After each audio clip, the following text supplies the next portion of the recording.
24 বছর, 24টা বছর ধরে একটা দল ক্ষুধার্ত। 24টা বছর ধরে 5বারের বিশ্ব চ্যাম্পিয়ন ব্রাজিল তাদের মিশন হেক্সা কমপ্লিট করতে পারছে না।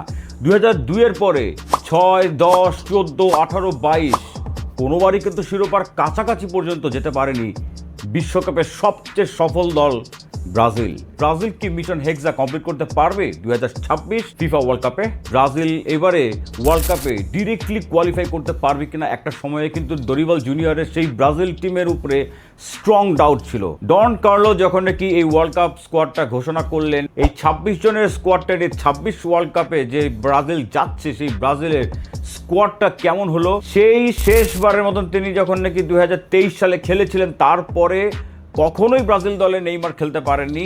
সরাসরি এসে এই বিশ্বকাপ স্কোয়াডে তিনি জায়গা করে নিয়েছেন। নেইমারকে জায়গা দিতেই কিন্তু আরেকজনের কপাল পুড়েছে, বা আরেকজন যার আইডল ছিলেন নেইমার, আমি কথা বলছি চেলসির ফরওয়ার্ড জোয়াও পেদ্রোর কথা। জোয়াও পেদ্রো যে থাকবেন এইটা একেবারে নিশ্চিত করে বলে দেওয়া যাচ্ছিল। ব্রাজিলের ওই নাম্বার 10 পজিশনটাতে দেখেছিলাম 2018 বিশ্বকাপে খেলেছিলেন গ্যাব্রিয়েল জেসুস, 2022-এ খেলেছেন রিচার্লিসন, এবং 2026-এ কিন্তু খেলার কথা ছিল জোয়াও পেদ্রোকেই। নেইমার তো আসলেন কিন্তু কপাল পড়লো জোয়াও পেদ্রোরকে রাখতে পারেননি। এটা কি সবচেয়ে বড় সেটব্যাক হতে যাচ্ছে কিনা ব্রাজিলে, সেটা কিন্তু সময় বলে দিবে।